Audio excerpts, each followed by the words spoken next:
Welcome to Renovating Riches Radio.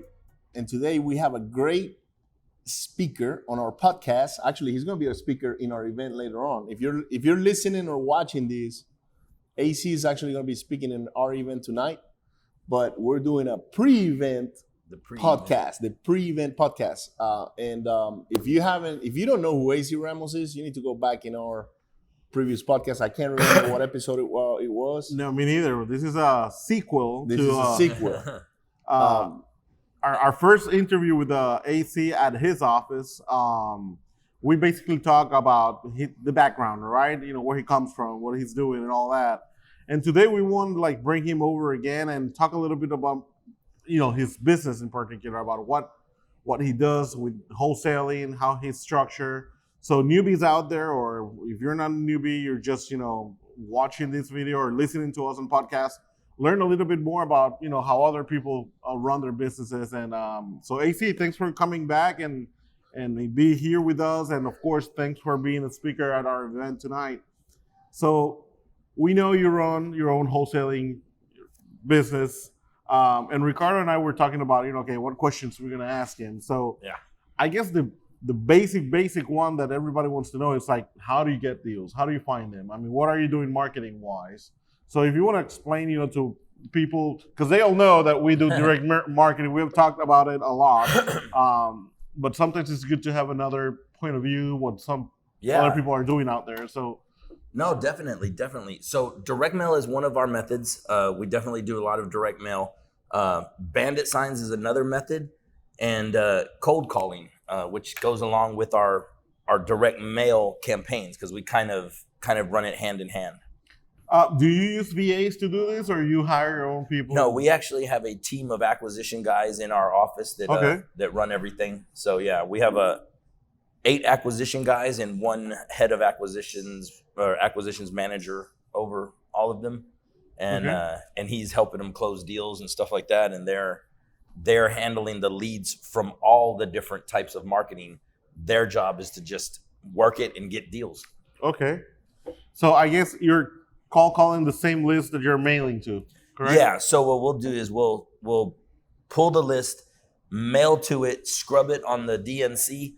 And then actually start calling some of them, and we'll say, hey, we're in your area, and we're looking in your area. For you, that if you don't know what a DNC is, that's the do not call list. Okay, you want to make sure you do what AC is saying, which is scrubbing the list, making sure that you're not calling people you're not supposed to, because you can get in troubles and you get fined for it. Yeah. So you. You pull a list, you mail to them, and then you follow up with calls, and that's how you start bringing deals. Yeah. I believe it's more of a massive action in all of the different stuff. You know what I mean? If you start hitting enough direct mail, you start hitting enough calls, you start hitting enough bandit signs, if you have what are we really talking about? Generating leads, right? Yeah. Mm-hmm. So if you have no money and you need to get leads generated, what's the quickest, cheapest, fastest way to get out there? Driving for dollars, knocking on doors, bandit signs. You know what I mean? Because it's all about generating contacts, talking to as many people as you can, right? Yeah, I remember you saw you had a picture of a big truck full of bandit signs. I don't know, years ago. Yes. I saw it and I was like, man, I wonder how many bandit signs are there. Yeah. How many can you put on in 1 week? The most we ever did was 300 to 400 on one night. On one night. One night. That's a lot. In one night we could do 300 I bandit put 25 signs. and it feels like 100. Yeah. No, I personally would put up, the most I put up in a night is 200. Me personally. You, okay. And I've even gone out with my crews. You got guys. Once we hired people that we could scale pretty easy. Right. We just know that for the bandit sign marketing, we would have our bandit sign routes laid out. And have the signs ready for them to be picked up and put out there, and had an app called Simple Crew to make sure they put it out there. But we knew for every 100 bandit signs that we put up every Friday night for a year would generate us $100,000 in profit. Each bandit sign. Each campaign of 100 bandit signs per week. So if we did 100 bandit signs every Friday for a year, that campaign, a year-long campaign, should generate $100,000. Yeah, so you're treating it the same as direct mailing, right? Yeah, you just got to do your numbers. You're hitting up the same corner. Yeah. You know, So boom, what we did is, boom. so once you do that and you scale direct mail from 100 signs to, so now that's $300,000 a year in revenue off of bandit signs. Right. If you do 300 signs a night per week for a year, and then you throw in 30 to 60,000 postcards per month. Now you have a mix. So when you're pulling this marketing for 30 to 60,000 postcards per month to mail out, you have your list already to call. I mean, you're to mail to. Now you scrub it and call it, and and we really kind of pick hot areas that we want to go after. Right. Now areas you can probably move fairly easy. Yeah, and the areas that we want to buy in, because most people, like I tell people all the time, is I'm not a wholesaler. Most people will, if you hear about my name or ask about me, people will say, well, he's a wholesaler. I thought you were. And that's what most people think is like, and I don't do any wholesaling. I don't lock up many contracts for our company. I've locked up 9 deals in the past year, and it's all been for my students and my clients. As far as our deals in our office for our team, it's all been our acquisition guys. Like, I don't have to do much there. It runs. Right. So as a wholesaler, I mean, I'm not out there doing the deals. I'm not like answering the phone and doing all that. I run a wholesale company. You already have a wholesale company. But we also buy and rehab and flip. And me and my girlfriend, Ceci, we look for profits of $80,000 to $100,000 and more per deal to choose if we want to flip that house. Mm-hmm. Because, I already know things are going to go wrong. We have a lot going on. And we have so many opportunities at deals. We cherry pick the really, really good ones. And usually the really good ones are ones that take longer and require more work. Mm-hmm. And we have the crews and systems in place for that. We're doing one in Brooksmith right now. So our marketing for all our wholesaling comes in, but we cherry pick one right now. We're doing in Brooksmith, 10-month project. It should be 7 months, but we're saying 10 months. If it goes 10 months, we should, and this is worst case scenario, profit $150,000. Wow. And that's after paying our private lenders $60,000 in private funds. I mean, in interest. Yeah, because you're doing interest on loans. Yeah, and everything, and clearing everything. So we should clear $150,000 to $200,000 minimum on that. And where most people get confused is like they're like, you're a wholesaler, right? Okay, you do your little marketing, you get a wholesale deal, make $20,000, $30,000, $40,000 in a month, and you're like, oh my God, this is great. Now I'm gonna move into rehabbing, and you totally neglect what got you where you were. Mm-hmm. Right? Mm-hmm. And then they let the wholesaling machine die. And now you do a flip that made you $60,000 and it took you 6 months. Well, that's an average of $10,000 a month. You probably have to pay that back now because you weren't making your wholesaling fees. So now, you know what I mean? Yeah. So you got to keep that marketing, all those funnels going at one time. Always. I was going to ask you, because this is something that especially newbies struggle with. And you can tell them, in 10 different languages, and still some people struggle. How important is the word consistency with what you do? It's key. It's very important. It is one of, I don't know how many commandments there are in the real estate, but that's one of them. Mm-hmm. Because it's just like you have to market. Like if nobody knows what you do, you're not going to get any business. And consistently getting that message out there, they kind of go hand in hand. So you have to be consistent with it. Yeah, we get people that come in, they do a one mailing campaign, and they disappear. And you're like, what? Why are you not of like 17 anymore? Letters? Well, yeah. So, but still, they can send 1,000 or 2,000, and they don't get anything. Then they go out there and it's spread to the world that direct mailing doesn't work, or bandit signs don't work, or whatever it is. Most of the times work. Otherwise, you wouldn't see them out there. No. It all works. Yeah. There was I don't know if y'all remember Jim Kennedy. He interviewed me for a thing he was doing. He was like talking to people who marketed, and he was like interviewed me about direct mail or bandit signs, whatever I was doing at the time. And he said, at the end, I went back and said, well, what happened? What was the result? And he says, man, I talked to this guy about this and this. He's like, man, you know what happened? He's like, you know which marketing worked the best? I was like, which one? He's like, the one you do. He's like, this guy had his results with this. Like, he's like, I found out they all work if you do them. Yeah. What I find is most people get shiny object syndrome. And if I'm showing you how we generate leads in our business, Like I've even had people that come in and I'm coaching them and I'm like, hey, this is how we do it in our business. Do this, do this, do this, do this. And they're like, they start doing it and they're like, but hey, there's the better idea. What about this over here I heard about? I was like, ignore that. Do this, do this, do this. Okay. Well, hey, I heard this webinar the other day. And it's like, dude, do this, dude. And it's like, you got to do something, pick something, stick with it, and consistently stick with it. You know what I mean? Yeah. Do it and do it consistently. Yeah, because we've interviewed people here in our podcast that do pretty much all the different, versions of marketing as far as wholesaling goes, and even the new ones that are coming up. So anywhere from ringless voicemails to drop text to bandit signs, they all work. It's like you're saying. Oh, we do all that, yeah. But these people are, like, for example, Robert Cannon, he specializes in bandit signs, and as far as I know, that's all he does, and he keeps at it, and he's very successful. There's people that do digital media, I don't know, Facebook ads, and that's all they do, and they get really good at it, and it works. Oh, yeah. But if, like you're saying, if you're going to start chasing, if in 2 months something new comes up that's, not ringless voicemail, you'll see the crowds going after Well, it. what I like about the cold calling thing is that most people that are actively getting on the phone and calling, they're leaving the door open for the ones that are mailing. And the leads are different, because a lead that comes from cold calling, you have to nurture that lead for months. And now a lead that you get from direct mailing, for the most part, they want out like very fast. Yeah, they're calling you, you're not calling them. And they're calling you. So I think a big part of that is also how your conversions. Is like how are you framing the conversion? How are you? Because I think, because most our cold calling, most of our cold calling leads, we've actually been closing within 30 to 60 days. Like literally close and they close like cash, like funded. So I think it's more of a matter of how you frame it. Our direct mail now, they do call in and they are ready. They are ready, yeah. But they're usually talking to 4 or 5 other people who sent them mail. Correct. I believe, like I said, we all said that all the marketing works.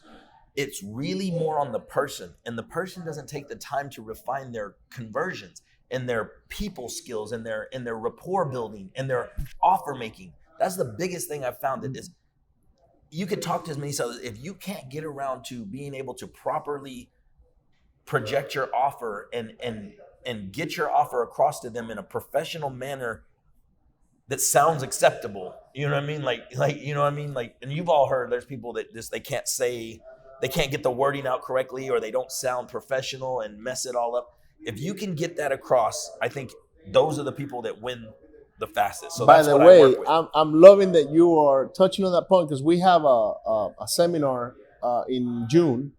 It's called Neurolinguistics Programming for Dealing with Distressed Sellers. So if you wanna be a part of that seminar, just hit me up, let me know, and I'll send you directions. And that's it. NLP, Neurolinguistic Programming, but it's in everything we do if you really understand it. Like it goes your back to daily conversations with your wife, girlfriend, It's not what you at the say. bank, for everything. everywhere. Yes, it's not what you say, it's how you say it. Exactly. It's a matter like if you could say something in a nice way and get it across to your wife, or you can say something and totally mess it up and then be in the doghouse the rest of the day, right? You know what I mean? That's the same concept, right? I'm glad you touched on that, because we've been going to appointments, right? And one of the reasons we got contracts over other wholesalers or investors, because at the end of the day, I just call everybody investors. Yeah.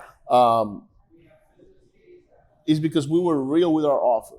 So I'm going to recall one particular case. I told the guy, look, man, we're going to close in 60 days or less. Our contracts are standard 60 days, but we can close in less than 30. And he tells me, there's this other guy telling me he can close in 5 days. And I said, okay, man, look, that's fine and dandy. Title commitment takes that long to get back. I'm not going to get moving. So I started using all those other things to educate him on, look, I'm your better offer. I close. I'm for sure. It's going to take me maybe a little longer, okay? But I'm being realistic with my time frame. And the guy's like, yeah, I'll take you. So he took us over $5,000 more in less time, because he believed that we were being truthful. That's it. We were not trying to BS the guy, right? It's just like AC saying, it's how the message gets conveyed, you know, the wording that you use, how you make yourself look professional, serious, and legit. Because that's another thing. There's so many people getting in the game. And what does everybody say? I mean, like, come on, like, look when you talk to somebody about stuff. What are all the catchphrases? I buy houses cash. Don't leave without. I buy houses cash. Don't leave without a yes. You know, don't take no. Don't. Yeah. Like, well, how do you do that? No. Like, what does that mean? Because there is a way to do it, but how do you do that? Well, if you don't know what you're talking now, and there's certain personalities that are just never going to sign the contract. That's right. You get an analytical personality, and they're not going to sign it. No, they're gonna hang on to it for a couple of days, and that's with anything. That's with their car getting fixed. Yeah. That's with But you get the driver personality. You could get them closed pretty fast. You can do it if you answer their objections and you are professional and smooth and know how to say it. I believe. Yeah. No, you're totally 100%, right. 100%. You know, because you win them over like by being professional. I mean, it's like anything they throw at you. It's like Bruce Lee. You start going in there trying to throw punches at Bruce Lee. He's like, pop, pop, pop, pop, pop, Yeah. you know, right? Makes you look stupid, right? You got to be Bruce Lee with the objections. Right. You know what I mean? And I like that. And then you answer everything. I love boom, that. And then you won. You got it. So- they cannot argue with that. So on your wholesaling business, do you have? You said you had 8 acquisitions agents, right? Mhm. Do they physically go to the property and see it, or it's all now locked over the phone? About pretty much? 95% of the time, we do not go to the property. It's most of the time it's virtual. Man, yeah, we still go to a lot of houses, and I know we've gotten contracts over people that do that. You know. Oh yeah. But- I'm sure we lose some to that. Yes. And we will go on appointments. Right. It's usually we try to handle all the objections we can before that point comes up, and then if we have to, we will. I mean, we're not against it. We're trying to hit volume. No, but I see your possibilities are endless because you can go to multiple markets, multiple cities. We're in multiple. We're just starting to hit multiple cities. Okay. Yeah. So are we. Yeah. But that's one of the things that we've gotten a little bit. Yeah, like, the part that I still don't get, and I don't know if you want to like go in depth into this, is like, how do you determine repairs? So you ask the person to take pictures and send them over to your guys? We ask them about the repairs on the property to get an idea of the condition, and then we're looking at straight comps. You know what I mean? Right. Like, and I've always done this, like since even back in the day. I just look at what investors are paying for properties, which are usually your cash sales on the MLS, and then I try to go below that, about 10 or 15, 20 grand. And then I'll start 20, 30 grand below what the lowest MLS is. And if I land 10 or 5 or 3 below that, then whatever, and we'll lock it up. You know what I mean? But I did that when I was doing it myself back in the day. Right. That's how now it's all streamlined, right? So yeah. So okay, so you started flipping your own house actually when you got into real estate. Now that I remember. Yeah. And then you discover wholesaling, right? Yeah. Now, how do you go from flipping your own house to wholesaling? Now you're flipping multiple properties and you're wholesaling as well within your company. You're also on the education space with the Prosperity Group, right? Mm-hmm. Training other people in the Houston area how to basically do this business. Where do you go from here? Like, what's next? That's a good question. I'm not really sure right now. Like I've been questioning myself because there's phases, right? Like I think when I was around 33 to 35, I was like, that's when we started Prosperity Group with my ex-partner, Tim, who retired a few years ago from the education realm with me. But when we started, it was to care and contribute to the success of others. And I think for a minute there, I got worn out because it's a lot of pressure to take on, and you can get burned out on that, especially when you're running the actual real estate business and trying to do this. The educational side. It's a lot of pressure, right? And I think I recently, the past couple of years, I've been really reinvigorated into hitting it hard, and I look at it more of an impact thing. So I see, like before was to care and contribute to the success of others, and that was our close group of students. Right. Now it's more of I want to make an impact kind of as big as I can, kind of like a crater. Like I want like a meteor. I want to hit as hard as I can, make an impact with as many people as I can, And then the way I see that is like, say, if I have an impact with you or you, and not necessarily just in real estate, but most of the time that's where I'm going to have an impact. It could be anything. But financially helping you change your financial life, your children continue that business and they're like, oh, this guy or Prosperity helped this, or whoever it is. And I've already had people come to me and say, man, thank you. You taught my boss how to do this, and now I work for him, and that gives me a job. It's building that legacy. That's legacy. Mm-hmm. That's what real legacy is, because it's not about, because I can have, like, if somebody takes the impact you had with them and then passes that on and says, yeah, man, this came from over here in a positive way, because it's like word of mouth marketing, but I'm saying in general energy. Mm-hmm. You know what I mean? And I'm big on energy, so yeah. All right. No, I mean, so you see yourself getting more in the educational side, maybe more, in order to probably online, hit that more wider instead of deeper, because my time is becoming less available. Yeah, a lot more scarce. Yes, because I mean, me and my girlfriend we're building our rental portfolio. I mean, I got divorced about 4 or 5 years ago now, and liquidated my whole portfolio back then to deal with all that. And now it's at a different time. I have a girlfriend that we're building our life together, and we're building our portfolio. And so that's pretty much next for you, rentals. Yeah. Oh no, we've been building rentals for a few years, but like to get where we want to go, we want to get to like 100 doors or so, just on the single family side. I'm not a big multifamily person. You know what I mean? Why is that? What do you like? Why do you prefer single family? I'm not against it. I just know single family, and I have that machine that is so easy for me to run that I feel comfortable there, I guess. Right. You know what I mean? I think that's more it than anything, because I'm not against it. And there's no, I mean, it seems like people say, okay, the path is this. You start doing this, from this you jump to that, from that to that. You end up in multifamily. You don't necessarily have to make that jump from single family to multi. I mean, no. Many people do. Many people see it as the end game, but you don't have to. You don't have to. It's all.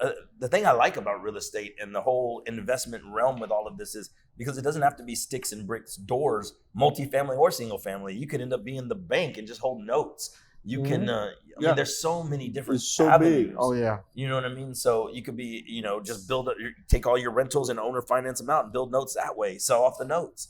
You know what I mean? And then use that cash to private lend. You know what I mean? Like that, you could do anything. It's like a real game of Monopoly. Yes. And the important thing is, like you're saying, make sure you stay focused at least for some time on one thing instead of just following the shiny object syndrome where, you read a book or you watch a webinar like you were saying, and it's like, oh, forget about that. I'm going to start doing this now. I'm going to quit wholesaling. I'm going to start doing notes to different animals. Yeah. And if you can build a system and a machine for something, and once you have that working properly, then you can move on. Then you can focus on rehabbing or start trying to work on rehabbing. Mm-hmm. Right. Because the worst thing is if you stop your wholesaling and that was making you money and you go into rehabbing and bet everything on that and that doesn't go well, you're back to square one. Now you end up at a job or homeless or something. Something not good. It can happen. It can happen. So tell us about a deal that went wrong. Ooh, which one? What kind of wrong? I don't know. You lost money on it on a wholesale deal or... I will tell you about, on a wholesale deal, I haven't really lost a lot on wholesale deals. But okay, so I'll tell you one wholesale one that just recently happened. We had a $23,500 assignment fee, and we got a $5,000 earnest money up front on it. The day of closing, the buyers come back, and they pretty much strong-armed us and made us take a $16,000 assignment fee. So lesson there, and we have a pretty good system in place. That doesn't happen to us a lot. Right. Because I know the property was well worth what we sold it for. Right. I would have bought it if I would have had more time to line it up just to do it. You know what I mean? But to not have to sell it to them, but at the discount. But they kind of got us right there on the last day. But what we're going to do now is we're going to start charging more of an assignment fee on the bigger assignments. And our serious buyers won't have a problem with that. If we would have had $10,000 earnest money on that or 15, would they have backed out as easy? Probably not. You know what I mean? We usually have 2 or 3 buyers that want each property, so it's not like we have to fight. It's like whoever they want the deals. Now, how did they come about negotiating you down on the assignment? What was their argument? They said that they would walk if we didn't come down. That it needed roof repairs and I forgot what else, some AC work or something like that. It was. I don't think it was very legitimate. I talked to my acquisition guy. He was like, "Man, I saw that. It was all okay." Okay. And not saying that it's not legitimate, but we gave them plenty of money in the estimate repair. Like they had plenty of room. Okay. This was not a tight deal. It was just I think they did it on purpose. That's what they do. That's how they save money. Yeah, that's what some buyers save do. money. And yeah. But lesson learned, you probably won't sell them another house again. Yeah. And another one, do I have a quick second? Yes. Back in the crash in 08, 09, one thing that if I would have known then what I know now, I had 5 rehabs going on at the same time. One big one in the Heights and 4 like in Copperfield and all along 1960 Highway 6 on either side of 290. Mm-hmm. And when the market went down and nothing was selling, I ended up trying to sell just to pay it because I would buy with loans. So I would buy the house with a loan and I would put my money into the rehab. So I had $168,000 in cash of mine into the rehabs. So we started selling off just to try to pay the loans and get back what we could.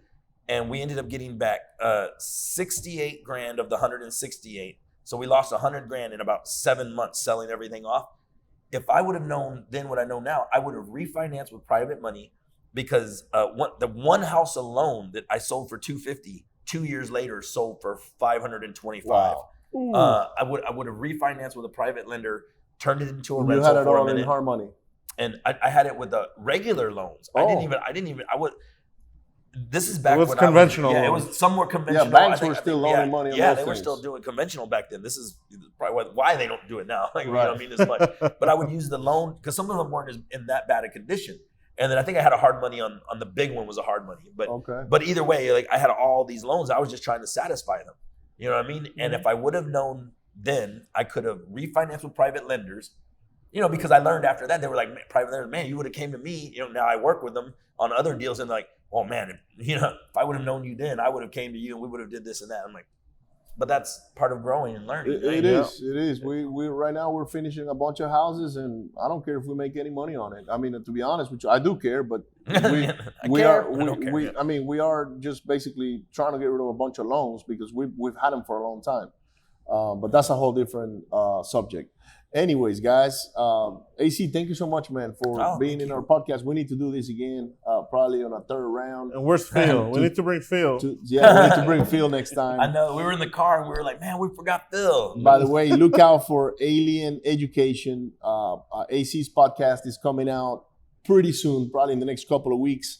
We're finalizing some details with AC on when he's going to release them and all that, but look out for Alien Education. And until then, thank you so much, AC. We appreciate you, man. Thank you, man. I appreciate it. Remember to subscribe, share, hit us a like, a big thumbs up, and we'll be with you next week at another show, renovatingrichesradio.com or Renovando Riquezas in Spanish.